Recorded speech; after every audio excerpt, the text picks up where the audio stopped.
जब किसी घर की सबसे मजबूत दीवार को आखिरकार सच दिखाई दे जाए और नफरत की जगह प्यार ले ले, तब कहानी सिर्फ खुलासे की नहीं रहती बल्कि सारू के लिए एक नई उम्मीद बन जाती है, क्योंकि दादी को चंदा का सच पता चल चुका है और अब वह सारू के साथ मजबूती से खड़ी होने वाली है।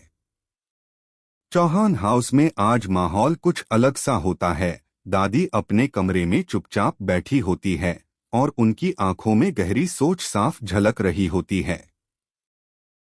चंदा की हर हरकत अब उनके दिमाग में घूम रही होती है। उसे सारू के खिलाफ बोलते देखना और उसकी चालाकी दादी को अंदर से बेचैन कर देती है। धीरे धीरे सच की परतें खुलने लगती हैं और दादी को एहसास होता है कि जिस सारू को सब गलत समझते रहे वही सबसे सच्ची और मासूम रही है। दादी को याद आता है कि कैसे सारू ने हर बार घर की इज्जत रखी, कैसे उसने बिना शिकायत सब सहा। उसी पल दादी के दिल में चंदा के लिए गुस्सा और सारू के लिए ममता भर जाती है।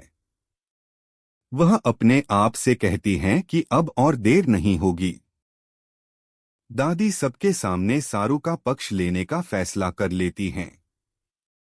जब सारू घर के आंगन से गुजरती है तो दादी उसे बुलाती हैं और सबके सामने उसका हाथ पकड़ लेती हैं।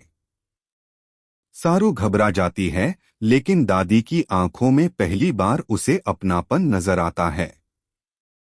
दादी साफ शब्दों में कहती हैं कि चंदा ने झूठ और चालाकी से सारू को बदनाम किया और अब उसका सच सामने आ चुका है।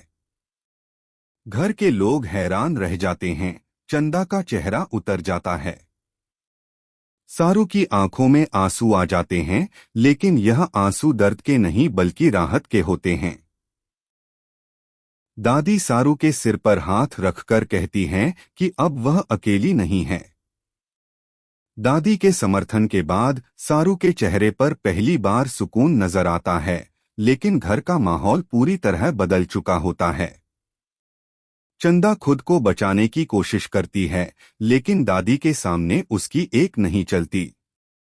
दादी सबको समझाती हैं कि बिना सच्चाई जाने किसी को गलत ठहराना सबसे बड़ा पाप है।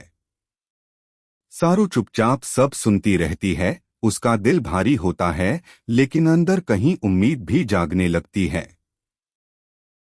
दादी सारू को अपने पास बिठाकर सबके सामने कहती हैं कि सारू अब इस घर की बेटी ही नहीं बल्कि इस घर की इज्जत है।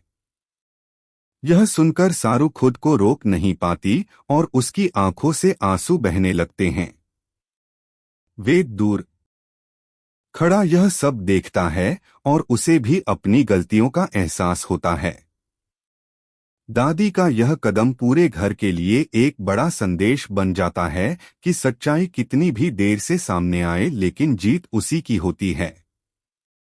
सारू अब जानती है कि उसकी लड़ाई अकेली नहीं रही और यही प्यार उसे आगे बढ़ने की ताकत देगा।